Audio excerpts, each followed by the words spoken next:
Welcome back here to the Gill Athletics Connections podcast. So proud to be your host, Mike Cunningham. I always give my title and stuff. Who cares? I'm just a podcast guy, right? You guys know me on Twitter and podcast and who knows else, track meets, all that kind of good stuff here. But you're not here for me. You're here for our next guest. And man, I'm pumped for this. We've talked about this on the podcast before.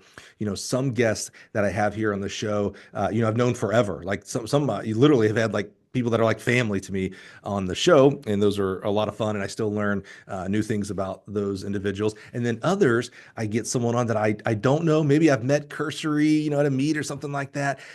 Those are a lot of fun too, because it's a blank slate. I know nothing, and it kind of I don't know if I've actually ever mentioned this, and I didn't mention it to our guest actually either, but kind of looking behind the curtain here on my podcast style here, I actually don't do any, this may floor you, I don't do any research on our guests. So like for today's guest, I didn't go and read his bio and things like that.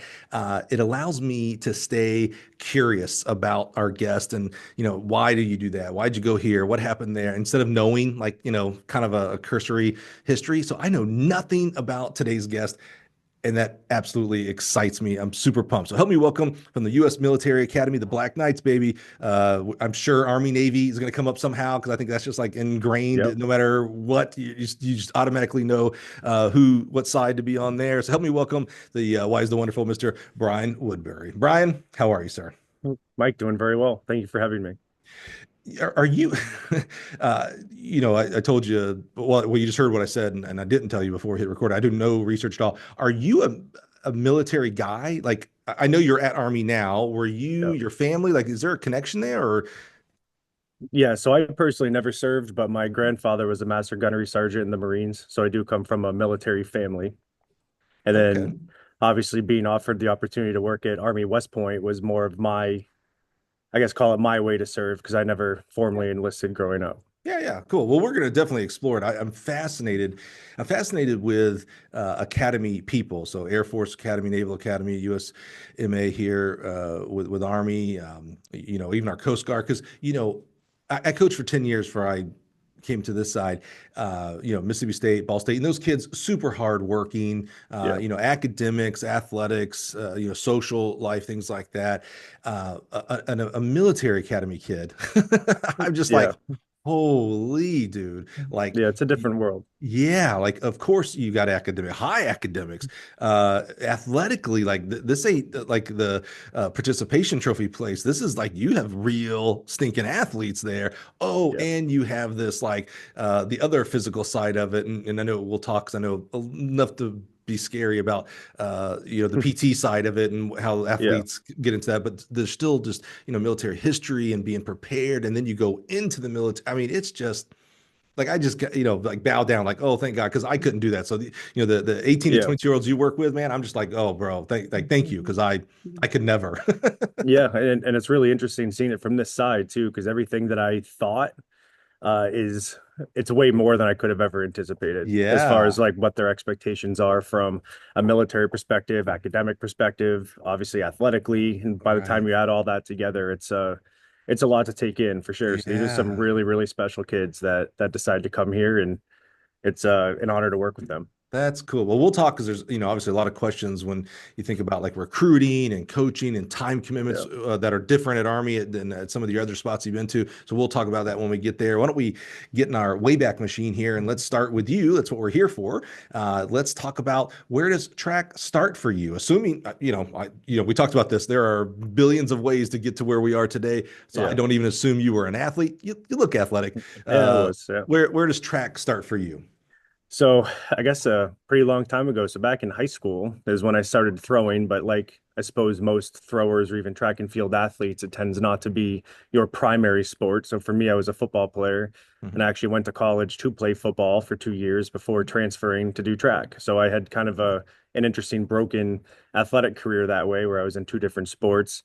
But yeah, it started in high school, just as kind of I guess call it a side project, just to Mhm. try to stay in shape for football. And that was always my biggest priority. And Yeah. then over time, it started to shift from football to track. I would just say when I was playing college football, it was not what I thought it was going to be, which I Sure. think is what a lot of people now are starting to figure out, Mhm. is that college football it's not how do I want to call it?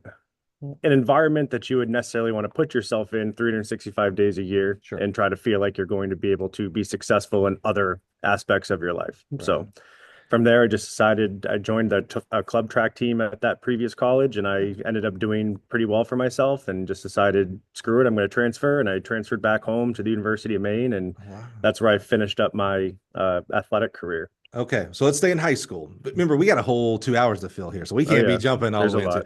lot. So I love dual try sport. Our local high school, I'm sure other schools do this too, but it's the only place I've seen it. They celebrate multi-sport athletes so much. When you Yeah. walk into their field house, they have a plaque every year that says, "Hey, here are the athletes that play two sports," and then they have another one that has, "Here's all the ones that play three," and then they have one, and I think there's like three names on this one. There's not very many that play four, and it's like, wow, they Yeah. like this is a school that celebrates shared athletes and shared experiences. So Hmm. I love that with our football, actually any dual sport athlete. I love to ask. So would you because you kind of give us a preview of the college level, I probably could answer this, but were you a football player who did track or were you a track athlete who did football?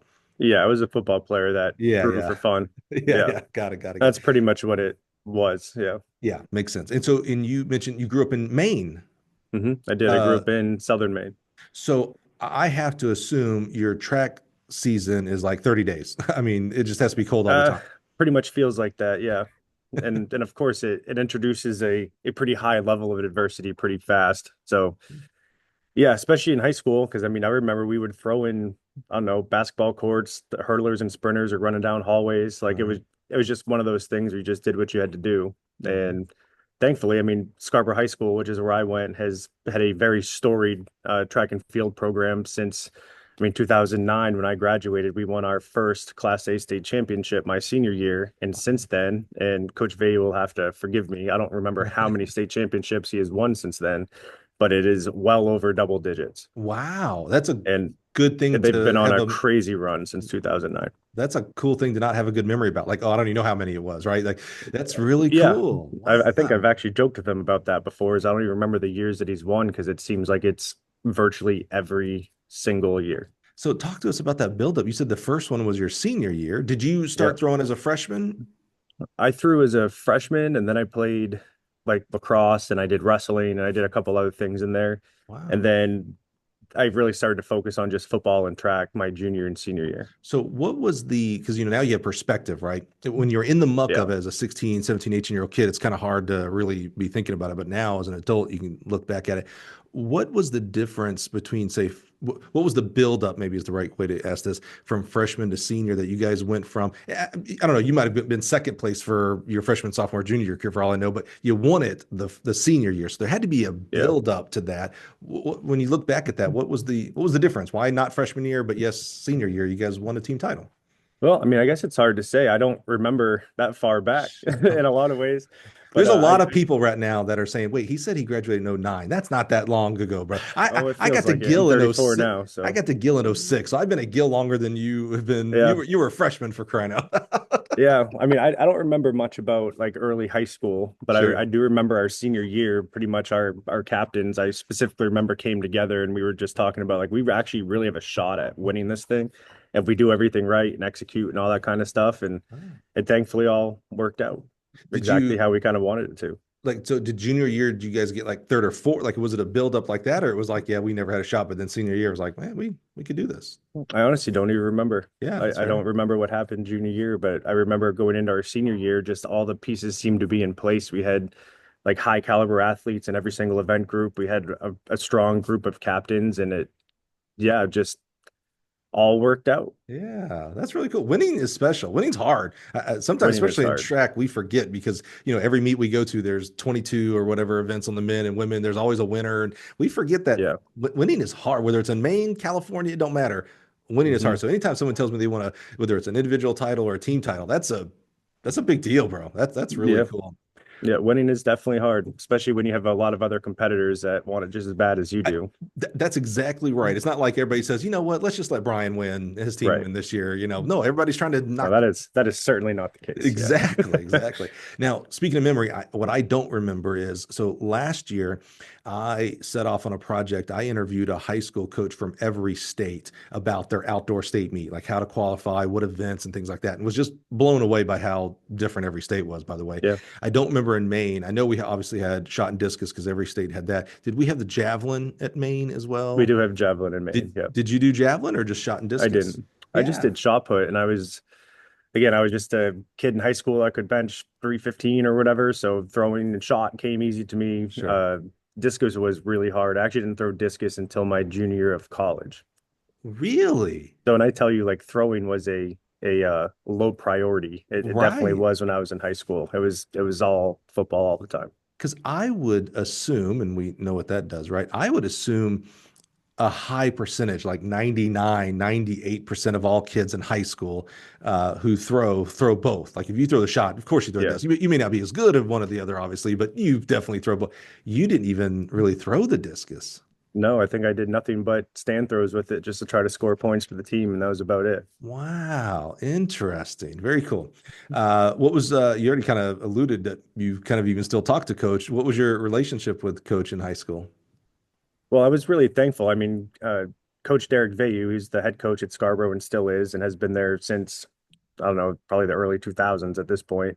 And my throws coach at Scarborough High School was Curtis Damon, who has since retired. But yeah, I mean, I had really great relationships with both of them, and both of them are really two big reasons why I even found coaching, why I decided Yeah. to look into coaching. I mean, my first, I guess, call it coaching job or my volunteer coaching job was after I graduated high school. I was a volunteer throws coach at Scarborough High with Coach Damon because Hmm. my little brother was still in high school. So that was just kind of my way of like staying Right. connected with the school and all that kind of stuff. And then yeah, I never would have thought years later this would have been a career path for me. It was more of Yeah. just something for fun to give back a little bit. And Yeah. yeah, and then it turned into something I never would have guessed in a million years. So you weren't when you did that volunteering after you graduated, you weren't doing that like, oh, I want to be a coach. It was just more of like, oh, it's fun. I love the sport, love my coaches. My brother is there. Yeah, It was just more of it's a thing to do. yeah, pretty Yeah, much. that's fair. What when you think about it though, even throwing, which is a, pretty fun event, obviously. My favorite event is the hammer, actually. I really do Yeah. love that very much. But even those events can become grueling, meaning whether it's a style of a coach or your own frustrations and getting in your own head, things like that. You seem to have had a good time experience throwing when as even as a secondary sport for you as football was Yeah. first. What was it about the coaches or maybe it was the team camaraderie that you mentioned, the captains, things like that? What was it about the coaches, the coaching style? What was it that was like, man, this is I know football's first, but boy, I enjoy it over here. Yeah, I think for me it was really just the process. And I Mm, think for throwing or I guess any track event at this point is it's very black and white and measurable. Either you're getting better or you're not getting better. So it's a very process oriented sport. So for example, and I talk about this fairly often too with football versus track, especially as a coach now, it's like I can confidently say like if I can get a thrower stronger, their chances of throwing further obviously go up exponentially. If I get a football player stronger, that doesn't necessarily mean they're going to have 15 sacks or like throw for 500 touchdowns or whatever. right. So there isn't, I don't know, I guess with track being such a closed skill sport, it's much more measurable, process oriented, Yeah. etc. But with a kind of like an open field sport, Mm. it's obviously not as predictable. So for throws or even, and again, just track in general, it's kind of just like trying to maximize human performance and what that looks like and how to Yeah. build and grow athletes through whatever this process is of getting better. Right. Yeah. If that's the way you thought in high school, you certainly, I mean, there's a lot of things you could have done, but certainly a coaching path was in your Yeah. future. Cause I mean, what you're explaining now is like what you deal with every day in coaching, Yeah. right? And it is interesting, right? You do a great job with that. You make them the best athlete in the world. If they're a shot putter, they're going to throw farther. Where they Yeah. land up in the world or whatever is there's a lot of other factors there. You make a quarterback, the best quarterback ever. Well, if the offensive line ain't no good, Right. it don't matter. They ain't throwing. They It don't matter they're Yeah. the greatest quarterback in the Yeah. world. They're going to be on their butts every snap. So Yeah, and uh, I was an offensive lineman in football, so I really yeah, appreciated the dynamic of having four other guys with me and us working as a unit. yeah, So it's like for whatever reason, let's say one of my teammates played bad or whatever, we could all pick them up. But in throwing, yeah, it's like it's just you in the ring by yourself, and it's really just a reflection of all the work that you've done to that point. Because track and field and throwing just in general is like the ultimate meritocracy. yeah. It's a Like great the harder point. you work, the more you're going to get out of it. More often than not, it's obviously not a perfect system, Right. but obviously the harder you work, generally the better you're going to be. Well, let's see. You talk about reflection. Let's see how much you and I reflect. You said you're an offensive lineman. Well, I was an offensive lineman as well. Mhm. What was your number? 75. All right. So you weren't that cool. I was 66. Now let's try this one. What was your favorite thing to do as an offensive lineman? Meaning, there's pass block, there's pulling, Yeah. there's straight up bulldogging. There's a lot of that. What was your favorite? Like, oh man, when they call this play, I'm having Yeah. fun here. Well, I was a left guard, so 26 power was my bread and butter. And Okay. I That's played semi-pro football up until I was 31. holy crap. Okay. So I played up until 3 years ago. And yeah, so I played left guard for pretty much my entire life. So And you said that's where I 26 was power. comfortable. So the Pulling whoever's in right. front, a pull. Okay. Like Yeah. a trap. Okay. We would call that trap. Yeah. Yeah. See, I was, I'm not big by any means today, but I am way bigger than I was in high school. And so pulling was not good for me at all. Like I Yeah. wasn't, I needed to blindside someone, but it still never worked because they were much, much bigger than me. But I Yeah. really enjoyed pass protection. I really did. Just kind of get in the way of someone. That's kind of what I always thought about, Yeah. like just get in their way. No, I still like the technical aspect of pass Yeah. blocking. That was Yeah. something that because I'm big too, but I'm not, I wasn't as big as some of the guys I was playing against. So I Yeah. was probably at my heaviest playing at 6'2", 270, and at my lightest I was probably playing at like 235. So I was really light early on playing Yeah. Yeah. Yeah. semi-pro, and I just had to kind of out technique people. And Yeah. that's Yeah. again something that I think I learned from track. It was just Yeah. learning how to like again the process of being technical and understanding how to execute under pressure was Yeah. was Yeah. something that really I think helped me in football and allowed me to continue playing football into my 30s, which is Yeah. Yeah, that's crazy to crazy. reflect on. I don't know That why is that crazy. happened. Yeah, yeah. And playing But football for that long makes me now realize why you think '09 was a long time ago. You're yep, like, I don't remember some of that stuff, yep, man. I get it. I get it. My favorite play, pass play, withstanding was screens. I did yeah. like I'm a fake like I'm a screen pass predator, and then I'm a run out, and the guys never saw me. So I that was always my favorite. I did love That was those. a thing for me at guard too. Yeah, Yeah, right. screens, Yeah, power, yeah. counter, Yeah, I trap, I all that didn't I stuff. didn't like the traps, and I certainly didn't like the guy lines up nose to nose to me because that dude was always bigger than me. I remember one Yeah. game, Brian. I'm playing right guard. So my junior year, I started at right guard. My senior year, we got all new coaches. I actually didn't technically start, but the second series I would go in at left tackle, and then the third series I'd go left. I played all five. Like Okay. once the second series came, I did play the rest of the game, and I just literally went from left guard, left tackle, left guard, center, right guard, right tackle. I knew all the plays and stuff like that. So that was a lot of fun. But whenever they were just lined up, so one game I was playing right guard, and we're just kind of standing there waiting to get ready for the play. The right defensive tackle, so the other side defensive tackle, looks at me and starts laughing, and then looks at his teammate and goes, "Wait, that's the dude. Like you should be killing that guy." And I was Yeah. like, that's not, that was rude. Like, first of all, he's doing his job, trust me. Yeah, but that was a little Yeah. rude in the middle of the game. A little rude, a little rude. All right, Brian, let's get back to where I almost called this the tangent podcast, bro. We're just going to go all over. Yeah. No, it's Uh, all good. okay, Brian, it's senior year, you graduate, you're getting ready to graduate, you're starting to look at options. You already alluded, you go football. Talk to us about Yeah. what why did you pick the school? And maybe it was for football. And what I'm really interested in is as an 18-year-old going into college, because I think it's absurd that we make 18-year-olds pick a major that's going to affect them Yeah. for the rest of their life. They're 18 for crying out loud. What were you thinking about? Like, oh, I'm going to become a teacher, a business owner, a psychologist, whatever. What were you Yeah. thinking about to become professionally? Well, certainly football, I think for most kids coming out of high school, they'll tend to just go where they think they're gonna. I mean, for me, I chose the school based on basically just the scholarship offer that I got. And it was really that was my only, unfortunately, my only line of sight. I was like, oh, they must want me the most. They're offering me the most money, Mhm. etc. So I'm just gonna go there. And it was a really bad football program, which is why I'm not talking about school names because I don't need to put anyone on blast, but it was a really bad football program. And a bunch of me and my friends that we met at like summer camps, we all decided to go to that school because we're like, we're going to turn that around. Mhm. And we get there and we realize, oh, this is why it's not going to be turned around. So it just turned into one of those things of like, This, I can just see a man, bunch of 18-year-olds. You have this like, yeah, now we'd say delusions of grandeur. Like, oh, bro, we're gonna yeah, go in. Oh, we're good. And then you get there, it's like, yeah. oh, yeah, this is beyond us.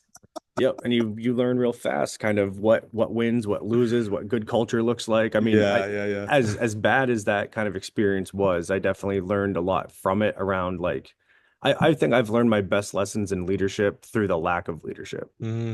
Interesting. And the best lessons about culture and winning from having poor culture and losing, right? And like Hmm. seeing kind of the other side of it of, so I think those are things while they were not fun to deal with at the time, they're things that I look back on where I have certainly learned from a lot of those different environments. I think that's important. What I think is hard now, it seems like you had the, I don't know if it's maturity or intelligence, or maybe it's emotional intelligence, maybe it's EQ, of when you're in those bad situations that you recognize it instead of like, Yeah, oh, well, this must be what we do then. Like this is good culture, I guess, right? That right. you were able to like, oh, okay, hold on. There's the sniff test ain't passing here, and they're like, Yeah. okay, this is bad. I need to make sure whatever I go become, I don't do these kind of things like that. That's a for Hmm. an 18, 19, 20-year-old kid, bro. That's not easy to do Yeah. that. So that I makes mean, I that's couldn't good. explain it. I think that's just a lot of credit to my mom Yeah. Well, more than anything. why But yeah. why so? Tell me more about that.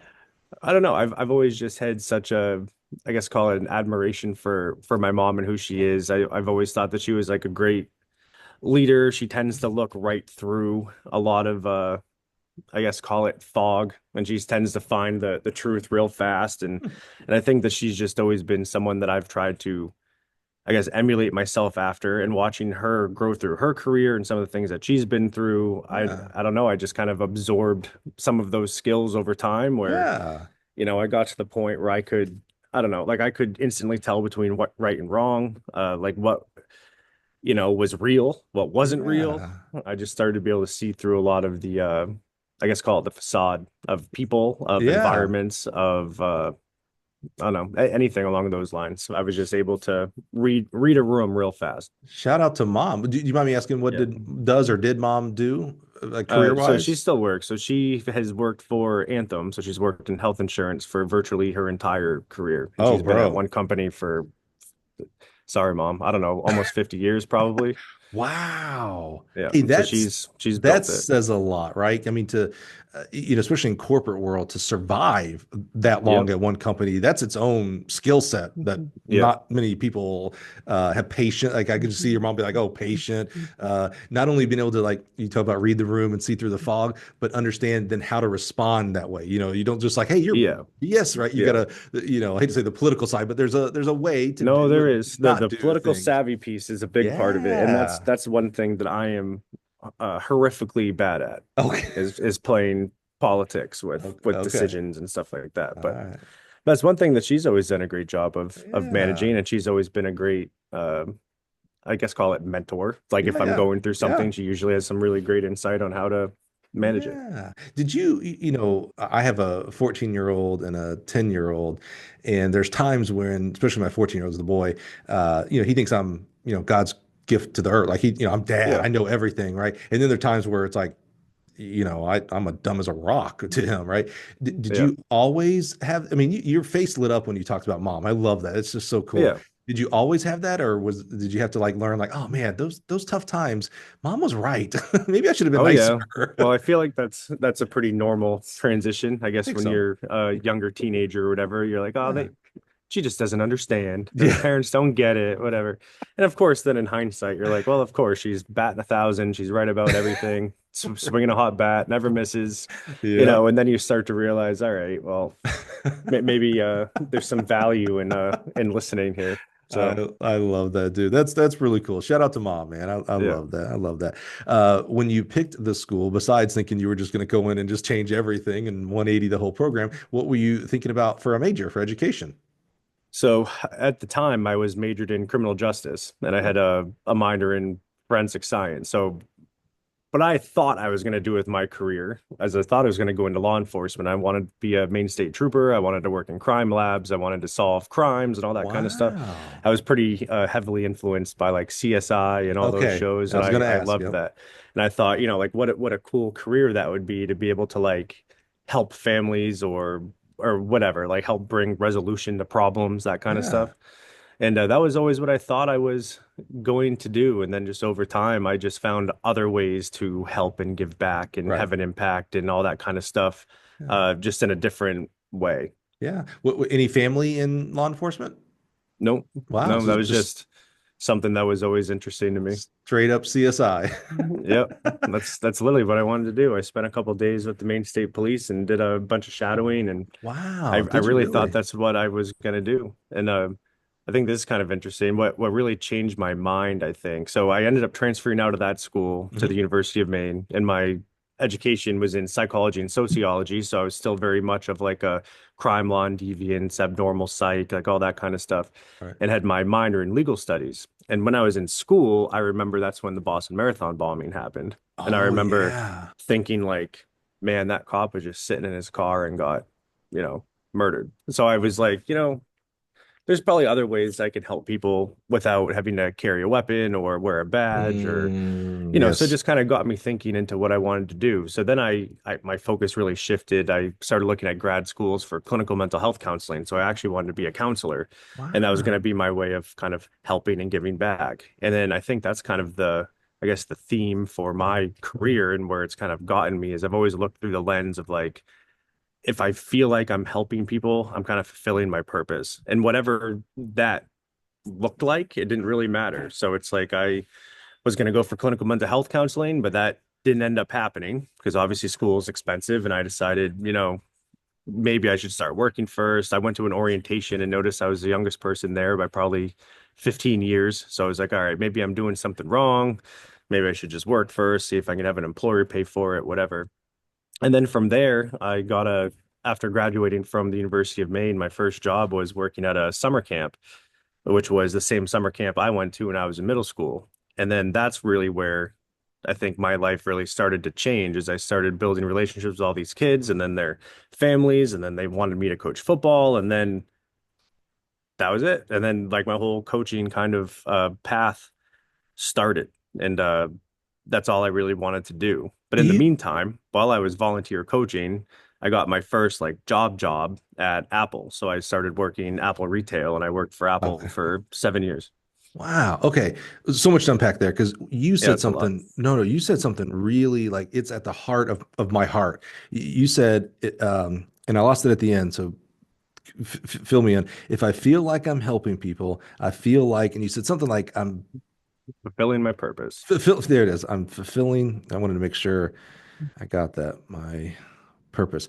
Because the reason that struck me is, my whole, if you pay attention to me on Twitter and the podcast and really anything and everything I do, my whole passion is the person that becomes the trek. Like I work hard at not like, oh, it's Coach Woodbury, because coach is just, that's your profession. I'm Yeah. super glad that that's your profession. A lot of my life depends on you doing that, right? But Brian chose to become a coach, right? Just like Joe Mhm. decided to become a teacher, and Tina decided to be a business owner, right? So this is just a profession for you, but we get sometimes wrapped up in our sport, specifically with track and field, in like, oh, I took this kid from a 180-foot javelin thrower to a 250, and so I did a good job and things like that. And it's like, 99. I've said that this probably should be my next tattoo because I've said this literally 100 times on the podcast now. 99% of the kids you coach, and I'm not pinpointing you, Brian, I'm pinpointing every coach here, Yeah. is if you're a high school coach, 99% of your kids aren't going to go on to college to compete. Right. And if you're a college coach, 99% of your kids are not going to go pro, Right. but 100% of those kids are going to go on to become moms and dads and business owners and clergy and whatever, teachers, coaches, etc. That's your real, like, to me, that's why I pour my passion into you. It's like, oh, Brian, you're affecting, 20 to 30 to 40 kids every year Yeah. that, the same thing that you think about your high school coach. You're like, oh man, I really enjoyed being around him, and like they pumped me up, made me feel like I could actually do things. Like that's what you're doing to other kids, and they're going to go on and do Yeah. great things. Like that to me is like I could care less how good your kids are. Right. I don't. Yeah. I know you do, and I want them to be good and all that kind of stuff. But I don't. Yeah. Your value is not how many kids you qualify for nationals and all that kind of stuff. I don't care. Your value is wow. You for college, you are pouring into 18 to 22 year olds in a positive manner. Bravo, dude, because there's a Yeah. lot of people and things and situations that are negatively affecting 18 to 22 year olds. And that Hmm. affects me, right? When you have a kid working a store and they're a negative person, that affects me and my family. I want Yeah. positivity, and that's what you're doing. So I love that. If I feel like I'm helping people, I feel like I'm fulfilling my purpose. That like when you said Yeah. that, I was like, that just hit me, man. I love that. But I Uh, even tell a lot of the athletes I've worked with, like my primary purpose in coaching is to be a mentor, like a life mentor. Track and throwing and all that stuff is just a conduit for us to have a relationship, to be that's able it. to help you navigate whatever That's challenges it. you have, and hopefully use throwing as a That's it. metaphor for being able to overcome adversity or Bingo. whatever, committing to the process, Yep. whatever that looks like. That's kind of what it's always been about for me. Like some of my proudest coaching accomplishments actually really don't have to do with winning. They usually, I Mm, mean, thankfully, I've been able to win everywhere right. I've gone, and it's Sure. just been a reflection, I think, of the relationships that I've been able to build Right. with the athletes. But some of Yeah. my proudest moments are just like getting late phone calls, like, Coach, I need help, or how do I do this or Yeah. navigate that? Like those are the things that I guess like the cementing of trust being built Mhm. is what it really is all about for me. And then that trust carries over to the track. So I think spot on, Brian. And it's one of the reasons I work very hard here with the podcast. It'd be very easy for me to just go out and interview Power Four coaches and the mhm, D2 national championship coaches and all, just and state championship only coach, your high school coach. It'd be very easy. I work really hard at, sometimes I'll reach out to someone. I remember this coach he was in Kentucky, a high school coach, small school, no facility. In fact, that's why I mhm, reached out to him. He uh, would not let no facility stand in his way of giving his seniors a chance to compete in front of their own school. So yeah, he created a track meet where, like in their parking lot, they did the one lap. That was a yeah, race. They don't have 100 meters. So it was. He said I measured it once. He goes, I think it was like 140 or something like that. So we did the one lap, and then we did yeah, the 4x1 lap, and they used the softball field to do the shot and discus, and the school let them dig a hole in the right off the sidewalk for the long jump, and so they did and I was like, bro, those kids, what an experience those yeah. kids have versus what they could have easily had. No, always traveling, never competing in front of their friends and family and things like that. And I was like, bro, what you're doing is just as good as the guy who's winning 100 state titles. Like seriously, like that. Yeah. That doesn't matter. It's what the impact you're making. So, Well, those are special people that decide to man, take it upon themselves to really yes. provide an experience like that, because that's That's tough. So right. That's exactly. And I think that's what the vast majority of coaches are doing. Exactly what you said there. They're doing things to give their kids experiences. And some of those are experiences of like winning a national title. And some of those are going to really cool meets. You never would have gone to California if you weren't on the track team. Some of it's mhm, friendship. I mean, you've seen this. You've coached long enough now. You've yeah. seen kids that get married because of the team that they Oh met, yeah. team, it's like that changed lives. That changed Hmm. lives because they came to be on your track team. Right. That's crazy, dude. That's just crazy, crazy. Well, it's definitely a weird thing to reflect on when you, Yeah. because that's something that I do at the end of every year too, is like take a month to breathe for one, and Oh, actually just like bravo. think back to be like, everything that we accomplished this year, like where our seniors are going, like all that kind of stuff is really Hmm. what does it for me. So Yeah. Hey, this is a little out of order because I do typically like to stay in order, but what you just said is, I'd like to kind of double click into that. You said I like to take a month after the season and breathe. Tell me yeah, more about that. What does yeah. that mean and why is that important to you? Well, I think this is a thing where I guess most coaches would probably agree that this is a 24/7, 365 job. And it's when you're so emotionally invested in your athletes or whatever it might be, like it's exhausting, and it's really important to be able to take a step back. So I know for me, I mean, my wife is obviously a godsend. Any coach's wife deserves any praise that they can possibly get, because Amen. we're so emotionally invested in so many other things outside of like home or like, most people's career, they're not necessarily passionate about it. They're just doing it to get a paycheck or whatever. But for coaches, it's yeah, like my brain is constantly on like, how can we get better? What do we need to do? What's the next training cycle look like? And it just never ends. So usually at the end of the season, I try to take some time to actually exhale, be present, Yeah. like see my family and my dogs and like try to just like settle down. But it's a lot easier now that I live in New York. So my wife moved with me from Maine, but previously when I was at the University of Maine, she lived in Scarborough. I worked in Orono, so I was 2 hours away from her, basically 5 days a week for 4 years. Oh, wow. So as far as like buying myself a little bit of time back in the summer, I felt it was just important to be able to do that. And I kind of, I guess, learned the hard way as far as like how to manage all of this or like what it really means to be invested in your career. Yeah. I definitely did that Yeah. to a fault, Yeah. obviously. So being able to move here, she moved here, my dogs are here, we bought a condo here, we're settled back in New York. Love it. Everything is good, normal, and it's actually kind of weird to feel normal because I'm used to just being so spread thin, just emotionally, physically, just being present is hard when you're like that. And then, of course, with our Yeah. job too, it's like I was just in California for a week and a half. And before that, it's like, it's nonstop traveling. So it just This is is a what it is. this is an important topic for me. It's interesting, you're not a 20, 30, 40-year-old veteran in this profession yet. Yeah. But you have figured out something that a lot of our coaches don't figure out until they retire or get close Yeah. to retirement. Yeah. Our sport, you nailed it, right? We are track and field is very unique. We're 24/7, 365. I really Mhm. thought I was a little, it's hard for me, a guy that, my whole love and passion is for coaches. So it's hard for me to say I was disappointed in coaches. But I was a little disappointed in Yeah. coaches when in COVID we moved cross country to, the week after NCAA indoors. And Yeah. I was like, oh man, maybe they'll figure that out that this is the right thing to do. And now your fall, I know you still got training and recruiting, but at least you have a season off. We don't have a season off, especially our distance coaches, right? Cross, indoor, outdoor, Yeah. etc. And they.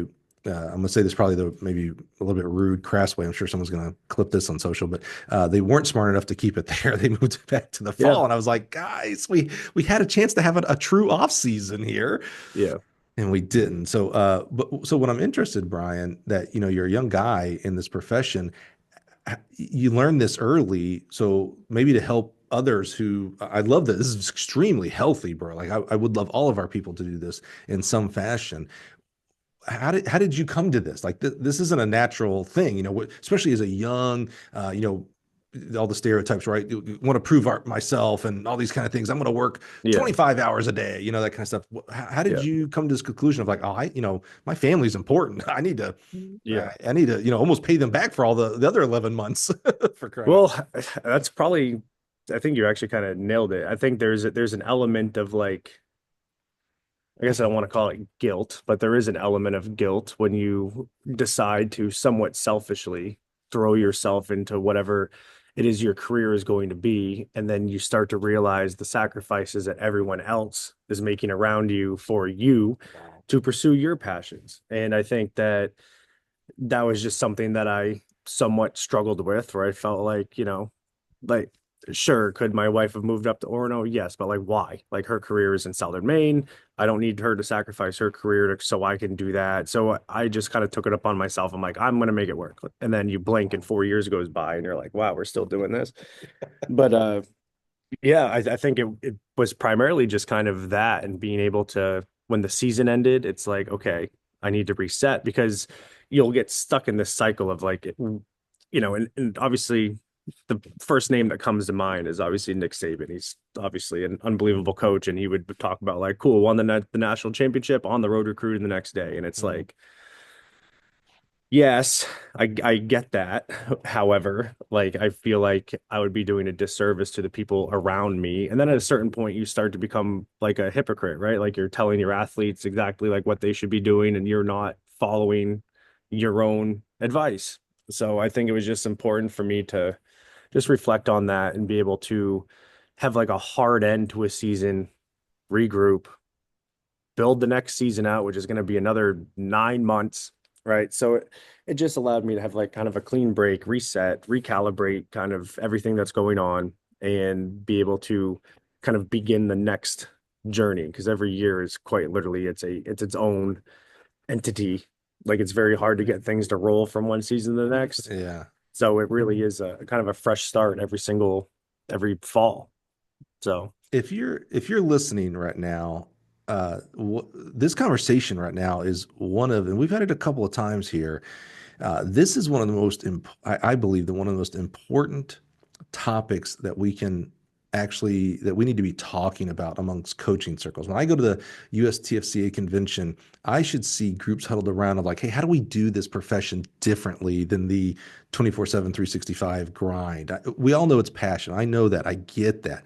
But we need to have this conversation more and do this profession differently. We really do. Brian, first of all, I'm floored. I'm super, super proud of you that you have figured this out as a 30-year-old, not a 60-year-old. Okay. yeah, Um, I wouldn't make it to 60 if I, yeah. Well, ran myself through the ground like that. you might not make it the way you'd want to, right? Yeah. Separation, heart attack, things, Yeah. things like that, right? You said something that was again, Brian, you're a wise soul for I try. such a youngin here. You said guilt, but you said selfishly, like, oh, everything's centered around me and my career. You've got to come move where I am, and Mhm. you've got to take care. I don't know if you have kids or not, or what you will one day, but No, you got couldn't. to take care of the kids. You got to take care of the dogs because I had a track meet on Saturday, then I had to fly to a recruit on Sunday. Using that Hmm. Nick Saban example. Um, that's what's super interesting is I can't remember. I used to run a Facebook group for coaches called Beyond the Track, and so I did a lot of like studies, a lot of research to find stuff to help coaches, right? And one of the things I got a kick on was selflessness versus selfishness.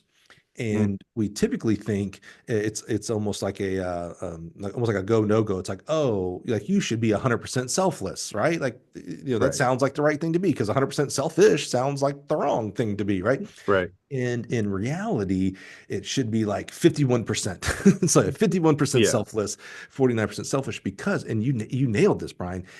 You could easily tell yourself the other side of that story. Oh, Mike, I'm a really good dude. I work extremely hard for my kids, for my athletes. I'm always there and we'll film study and always finding new ways to help them and throw farther. And when they call at 10 o'clock at night, boy, I answer. And oh, and by the way, Mike, I'm such a good guy. Like I'm doing this because I'm making good money for my family, so my wife can do the Yeah. things that she wants to do, and things like that. And then you don't see the other side of that very same coin going, oh, but and again, I don't know if you have kids and, you can just go with the No, no example kids. with it though. Oh, but I'm not around my own kids. They don't have dad around. And oh, my wife, Right. that's my spouse, but she doesn't have her husband around, the things like that. I miss vacations. I miss birthday, Yeah. anniversary. And we blind eye that and we go, look how selfless I am. And it's like, oh, you're actually being extremely selfish to do the thing that you want Yeah. to do in life. You've figured some of this stuff out early, Yeah. Yeah. early. I would recommend, maybe challenge is the right word here.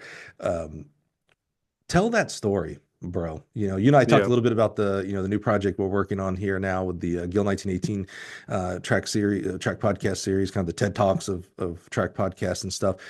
So whether it's through that or whether it's speaking at a high school clinic or a clinic or even the USTFCA, when I look at the roster of topics that we discuss at clinics, it's getting better, but not too long ago it was 99%, how to teach someone to throw the shot farther, how to, Right. what distance runs do you do, and all these kind of things like that. It's gotten a little bit more like 75-25. Now we're talking about, well, how to improve the culture of your team, how to Yeah. improve your career. It's getting better, but we need to like the X's and O's. Oh my gosh, what were we just talking about? It might have been on Twitter. It was I can't remember the whole thread and context, but it was kind of like I remember I made the comment as like it's almost like the X's and O's are the easy part, and all the other stuff is the hard, more important part, the culture and things like that. Hmm. And it's a little audacity, especially in our sport, right? Especially in your events, right? Like Yeah. super technical. It's like, oh, really, Mike? The X and O's are easy. You come teach somebody who's never done hammer how to throw 200 plus feet. And it's like, Yeah. yeah, cool, that's Yeah. cool and all. And you're right. That's a skill set. But do you have the culture that keeps that kid on your team? Do you have the culture that Hmm. attracts other kids to your team? Do you have the culture of kids that are on a team that are lifting each other up, and so therefore you're a better team just from that? That Yep. might be the actual hard part uh, that we don't talk enough about. Yeah, So but agreed. And that's something that I've always put such a big premium on is just culture, defining culture, like basically what accountability and discipline and all that kind of stuff looks like. yeah, Because as far as I'm concerned, any coach that's worth their salt or has gone through any coaching ed or had any sort of success, like we're all trying to do the same thing. We all understand technique. We all understand how to make the implement go further. We all understand how to make people stronger. All that stuff goes out the window if you don't have any culture, any buy-in, any semblance of yeah, accountability, any sense of direction. I think that's a big thing that, which has been like an awesome change for me coming here is there is no uh, guessing as to where we're trying to go. It's beat yeah. Navy, win a conference championship, I knew it would figure it come out. up. I knew that would Right. come up. But that's the best part is like that's it. So that's the lens that you get to look through. So you're never Yeah, wondering like, oh, what should I be doing? Or how can I, right. do that? It's like, well, it's very obvious, and that Yeah, makes it easier to work through that. And yeah. winning goes so far beyond just like this is how Amen. you throw the ball, this is how you hold the disc, whatever. Everyone knows how to do that. Not everyone knows how to build culture, and I feel like that's That's the a the primary reason I've been able to be successful. Like when I first got to Army, I've had cadet athletes ask like, why have you been successful? How, mhm. like going through the interview process, all that kind of stuff, and just being like, I don't really know. Like I don't know why. I've just had this ability to build culture and attract the right people to what we're doing. But Yeah, I've historically been able to do that through my club, which we haven't talked about. But yeah, I yeah. started a club back in 2017, and that club won three national championships, a couple All-American state record holders all over New England, and we tore it up. And that's how I ended up getting Wow. into college coaching. Hmm. But even then, it's like culture was just something that was so strong and fundamental to what it was that Yeah, we attracted more like-minded people, and then it just kind of built. It's not because I'm a technical genius. I mean, right, right, everyone right. understands, well, not everyone, but Yeah, yeah, yeah, pros coaches yeah, tend to yeah. all have a pretty solid understanding of how to train and Right, right. be successful athletically. But if you don't have the ability to like hold it together and get people to hold each other accountable, and I think a lot of that has just been like saying it out loud, like, hey, culture is important. This is how we're defining culture. This is what it looks like. When you're successful, we're successful. If you break a school record, we broke a school record. You win a championship, we win a championship. And it creates a more like living dynamic um, team instead of a group of individuals. And I holistically just think in throwing that you can't accomplish or anything in track. You can't accomplish anything by yourself. Like in a Yeah. vacuum, there's no way you'd be able to whatever, win an All-American title or break a conference championship record or whatever. It takes everybody because everything is a reflection of your Yeah. culture and all the people that are there. Man, bro, we could end the podcast right here and so Yeah. much gold, bro. Holy. Okay. So my challenge to you, listener, is hit the rewind button. Well, that was good 15, 20 minutes right there. That could be a Gil 1918 segment right there, bro. That was so great. I love you for that. Thank you so much, man. But go back and listen and share that. More of us need to be hearing that from the world's youngest, oldest person that I have here. Brian Woodbury. Yeah. Okay, Brian, let's hop back a little bit into our time schedule here, time frame. So you transferred, you go to University of Maine, the Bears, correct? Is that Black right? Bears. Yeah. Black Bears.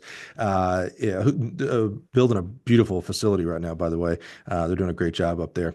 So now you're back into track. So you don't do football at University of Maine, correct? No. Yeah, so you go into Nope. track. You working still in this kind of CSI thinking, psychology. What do we do after we graduate? Do we have we started thinking about coaching at this point, or are we still like, oh, I got to go?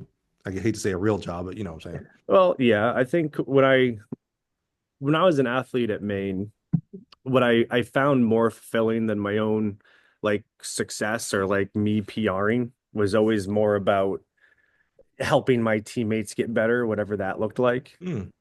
And I think for me, that's when I really started to find that coaching is probably what I wanted to do. And I have always, for whatever reason, people would ask me like, "Hey, how'd you manage this?" or "Can you help me?" or whatever. So I've always been, I guess, selected by my peers, I guess, Mhm. as someone that can help for whatever reason. And I remember just my senior year, that's primarily where I spent all my time, was just trying to like help my teammates get better. So I always kind of figured that, maybe coaching would be fun. I knew obviously no one's getting, rich doing what we're doing. So I figured I'll graduate. I got the job at Apple. I figured I'd work for Apple until I retired. It was a great place to work, Right. climb the corporate ladder, yada, yada, yada, do Mhm. all that stuff. And just the more I was involved in like volunteer coaching, and then I started my own club, and basically everything just accelerated way faster and somewhat inorganically. Like it was never the plan, it just manifested itself. And coaching became my career. I couldn't even explain it any other way, but So you started the club when you were working at Apple, because you mentioned Apple maybe mhm. 7 years or something like that, 7, 8, Yeah, I 9. was there for a long time. I was there Yeah. 7 years. Did you uh when you were at Apple, so they would, they do the new phone and people like wait overnight and then they try to barge Oh it. yeah. Were you like the heavy at the door, like, all right, you guys just chill out Yeah, kind until I of. let you in? Yeah, I bet. That'd be pretty intimidating, I bet. Yeah, I mean, I primarily at Apple, I worked with I worked in like B2B sales mostly. So I Oh, worked with okay. like a lot of business customers and like integrating Apple technology into their businesses. And that was Yeah, something that I yeah. felt a lot of, So again, like emotional fulfillment from, was helping yeah, these people launch businesses, or how they could use an yeah. iPhone to change their life or talk to their grandmother in another state. So Like so you didn't work for Apple retail. I did work for Apple Retail. Oh, you did. Okay. Yeah. So the B2B part is still part of that retail Yeah. side? Oh, okay. Yeah. I think of Yeah. the retail is like, Johnny and Jane walking in to get a phone, or Well, I did but that they're too. It yeah, was yeah, yeah. the Apple landscape is more involved than people think. Sure. I bet. No, I Yeah. imagine is. Did you get the newest iPhone before everybody else since you worked there? Yeah. Okay. So I Cool. was always like a Why'd like you say an that? Like, yeah, Mike, I Apple stole nerd. it. Well, you kind of like said that like, yeah, we just not supposed to tell people that. Well, it's funny because I sit here thinking like, wow, I'm thinking about buying that new MacBook Air, and I got my new Apple Watch and my Apple Card and Apple this and Apple that and Apple TV. But I mean, that's part of why I wanted to work there, because I was Sure, always just sure. so obviously infatuated with the company. It's Like, a cool because company. Apple, if you zoom out, I mean, that's a company that has an impact on quite literally every single person's life. Uh, Primarily positively. So there's a lot Primarily, of sure. things where, yeah, where that was like a cool thing to be a part Yeah, of. yeah, for And sure. I felt motivated to go to work every day. Like I always felt like, Apple Oh, does a good job of making you feel like, because speaking of culture, yeah, yeah. Apple culturally is I mean, I guess I couldn't speak to last, handful of years because I haven't been there. But when I Yeah. was there, culturally, it was just so strong. Like every time you came into work, you felt like you were part of something bigger than yourself and all that kind of stuff. Really? Oh yeah, it's a pretty incredible place to work, and the people that work there are incredible. A lot of amazing personalities, Ah, amazing character. People with all different life experiences, and yeah, I mean, Apple's done a really good job of that's doing a lot cool. of what I try to do in coaching. A Yeah, lot yeah, of yeah. what I've That's learned in coaching, I've learned from Apple. Like there's a lot of social psychology and all that yeah. stuff that goes into building the culture that Apple Yeah. built. And I've I absorbed a lot of that. I wonder, I maybe haven't been paying attention to this through, I feel like if I'm not I am certainly one of the top people in the world. This all sounds very egotistical the way I'm saying this, but I feel like I have had more in-depth talks about coaches than anybody else, right? 300 plus Yeah, episodes. And, we don't do the 15-minute, pop in podcast. We sit down for hours, bro. Like I'm gonna get to know yeah, you, right? yeah. And I wonder, 'cause I told you about, I can't remember if we did this pre-recorded or on record, where I said the one coach who went into marketing for 10 years and then came into Hmm. coaching. I wonder if going to the private sector for some time, whether it's 1 year, 5 years, 10 years, and then coming into coaching, I wonder you have to have a different perspective on what the profession of coaching is versus Yeah, if you go straight from athlete into coaching and so that's all yeah, which obviously there's no judgment by the way because I know plenty the majority of coaches probably don't go into some other career first for 5 to 10 years and then come into coaching. Most kind of yeah. there's different ways to get there, but they tend to go right into coaching in some form or fashion. So I'm just wondering, like, I just wonder what you have to be able to like see things, and you've experienced things that are not in the athletic world that like, oh, now that Yep. I'm in the athletic world, I see why businesses do that, and we're going to do that in my program type of thing. Yeah, Yeah. it's just interesting. Yeah, I think the perspective helps too, because obviously when you Yeah. start talking to seniors looking at careers, it's like, all right, well, I've worked in tech, I've worked in a bank, I've, done Right. all these things. I can tell you kind of roughly what you can expect. Yeah, Um, most coaches can't tell you like, well, I know how coaching is. You want to talk about yeah, that? yeah. Yeah, Well, I that's think that's how most people find coaching though. So I know for me, I worked for Apple, I worked for Bank of America, like I worked for like these ah, giant companies and all that kind of stuff. And I enjoyed a lot of aspects of both of those places. And I didn't like aspects of both of those sure. places at times too. And I just think that that's what really helped me realize like, what do I want to do every day? Yeah, And I got to the point where I was working at the bank where I was like, I can't wait to get the hell out of here and go coach. yeah, And yeah. that's all I could think about. And that's when I started my club. And that's when I started thinking maybe I could do my club just full time. Huh. And then I can sit like, so that story, my wife and I, we converted our house into a training facility. So we basically took Wait, our wait. garage, So built a, tell me, wife yeah, is or was an athlete, or maybe even track yeah, athlete. Okay, yeah. so she, she's not like she was in Phi Gamma Lambda. She's a sorority girl, and she's No, like, wait, we're doing what, no, honey? We're no. converting this to a gym. Yeah, Uh, she was so talk all to in us on about the it. club Yeah. and all that. Yeah, how did that Yeah. start? Well, I guess it started by I was coaching at Scarborough High School, and I Mm, remember going to the New England Championship, and this was what, 2016, 2017, somewhere in there. It was probably March of 2017, if I remember right. mm, But that New England Championship indoors, I remember going, I had two athletes there from Scarborough High School, and I remember looking around like none of these kids have coaches. That's mm, crazy. Like, how mm, did this person throw whatever mm, 57 feet with no coach, and they have no idea how good they could be, or whatever, or, they have no idea that they could go to college for this, or, and I remember leaving that meet thinking like, there must be a way for me to like coach mm. more people than just this high school. Right. Because I mean, we were doing a lot of winning, obviously. It's not like Mm, winning gets boring, but it was one of those things where you're like, I could help more people in more places if I maybe start private coaching. So I remember literally going home that night and just like spitballing a business name, came up with an Instagram handle. I knew a bunch of kids in the state from working at Scarborough High, obviously. And then once I kind of stepped away, they wanted me to coach them. And then suddenly it just kind of blew up. And then before you know it, I think the interesting kind of coming out party, I suppose, for our club was the SMAA championship. I was coaching three kids from three different high schools, and we went 1, 2, 3 in discus and broke the conference record. And then it was suddenly like, and they were all celebrating together from different schools. And people are like, what is that? Why is that happening? right. This school has never been good at this.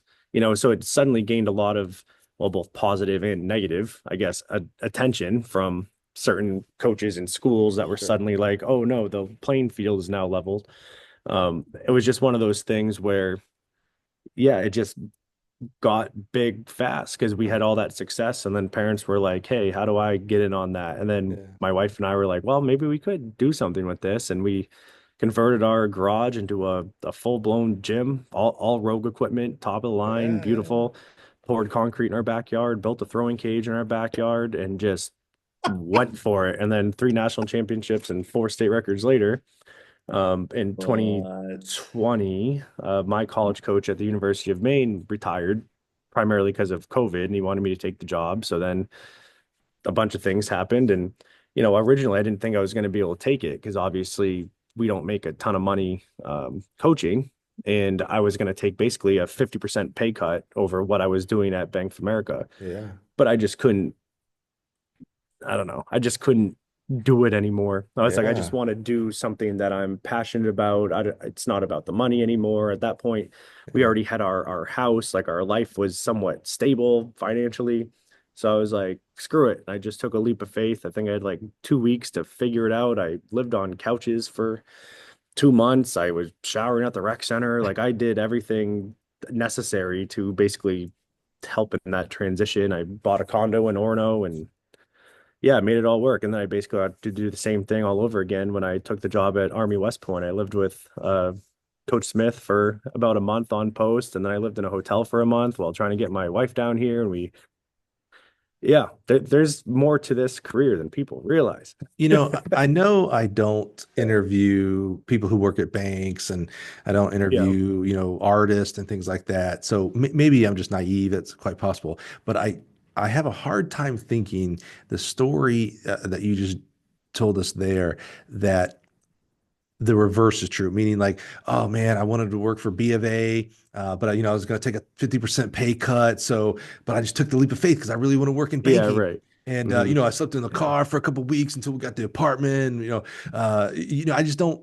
I don't think I hear that story for banking and sales and marketing and Yeah. IT and stuff like that. But I hear it for track. Now, it's funny. I actually hate it. What I mean by that is Yeah. I Yeah. don't feel like you should have taken a 50%. Meaning, Yeah. I think you I should have get made the that. money. You know what I'm saying? I think you should Hmm. have been able to go to University of Maine and make the equivalent of what you're making at B of A and things like that, right? So I hate that aspect of it. But it's like, wow, passion and love and servant leadership. That's what Hmm. we're really looking for when we steward over into coaching a sport, and specifically our sport. That's amazing. So when you go to Maine, so you're doing the throw. What was the name of the throwing club? And do you still? You probably don't still do the throwing club, I No, imagine.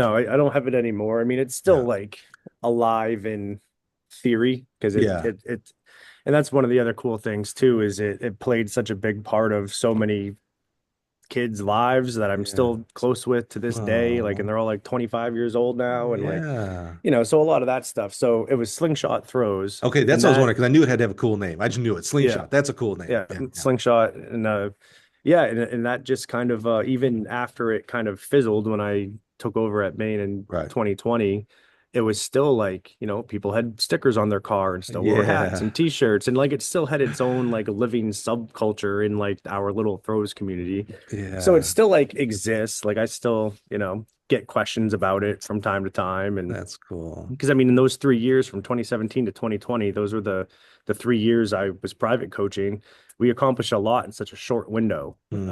I mean, we basically rewrote New England throws history in Wow. 3 years, and yeah, so it has a That's meaning to cool.